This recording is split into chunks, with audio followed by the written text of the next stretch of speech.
I love the theme that we're going to discuss today, the connection between simplicity and complexity and the value that that can release.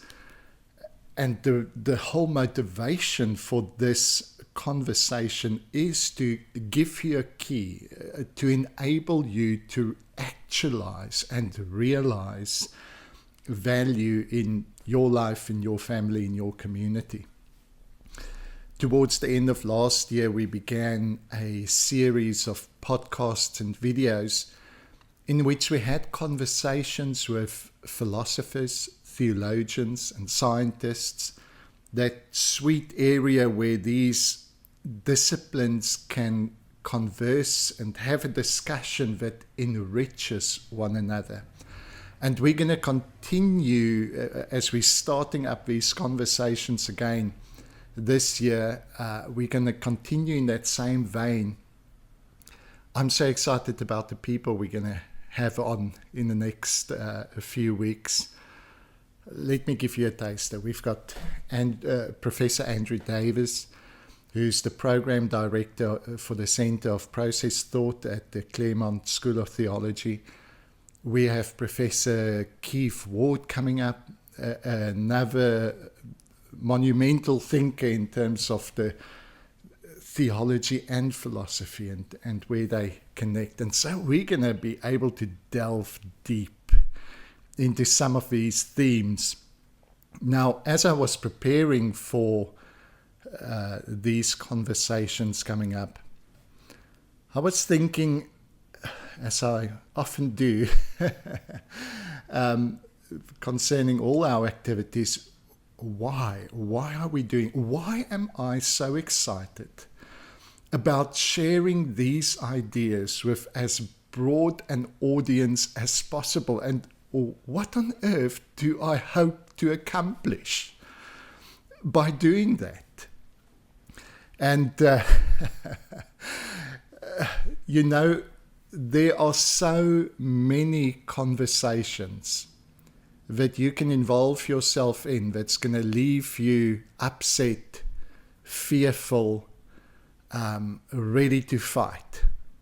There is a whole different level of conversation that's going to leave you encouraged, inspired, and enabled to create value. Just imagine a world in which we don't continually just jump to one extreme conclusion or the next. A world in which we don't have to divide people up in groups of who is for or who is against me. But a world in which we start recognizing the beauty of our differences.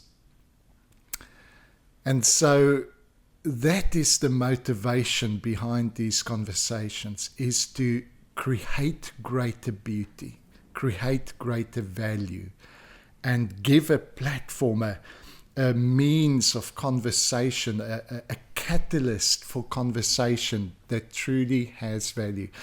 One of these conversations can change the trajectory of the rest of your life. We have often seen that a moment, a sentence, a word that suddenly inspires the kind of action that changes a person's life forever. And so that's the motivation. Let's get back to the theme of simplicity and complexity. And let me take simplicity first, because I think that's very often misunderstood, especially when it is seen as the opposing opposite of complexity. I've had people tell me, and you might have had the same, they would even say, Jesus said, unless you are able to present the gospel simple enough for children to understand, then it's not the gospel. Well, actually, Jesus never said anything like that. And mostly when I have people say that to me, it's not because these people are passionate about communicating the gospel to children. It's simply because they're mentally lazy and they don't like being asked to think. And so they pick up some misquoted concept and try to use that as a justification for don't make me think. Just tell me simple little snippets of inspiration, because thinking is too much effort. I like the way Jesus said, you need to love the Lord your God with all your mind. And there's a simplicity that is not shallow. So the first distinction I want to draw is between shallowness and simplicity. Very often the people who say, no, you must keep it so simple, actually what they want is shallowness, not simplicity. Shallowness, by its very definition, has got no depth, no substance. True simplicity has got a deep, complex base and foundation. Let me give a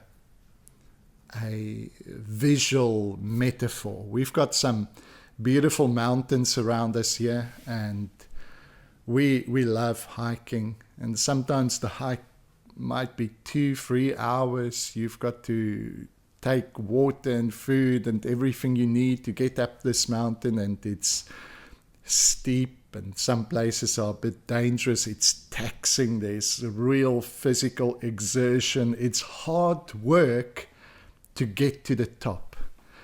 But oh, what a reward. What a beautiful vista and view you have when you've gone through the necessary effort to get to the top. How rewarding.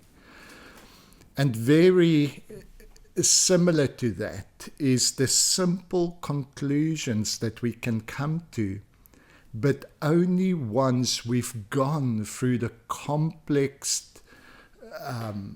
thinking, the complex way of relating different themes, of looking at it from different points of view, moving out of our comfort zone, being decentered, struggling with the ideas, until eventually the most beautiful conclusion presents itself in all its simplicity and in all its depth of complexity. See, beauty, part of beauty is contrast. And the contrast between simplicity and complexity adds value, adds beauty. You can't just have the one. If you only want simplicity without complexity, you have shallowness. If you only want the complexity, and I've read a number of books as well where people just delight in the complexity, but they never come to the simple conclusions of what this means. And if you don't bring it to that simplicity or contrast it with the simplicity, it just becomes meaningless chaos. These two contrasts complement one another to produce greater beauty. So I want to encourage you as we continue to have these deep and meaningful conversations with philosophers, with theologians and scientists.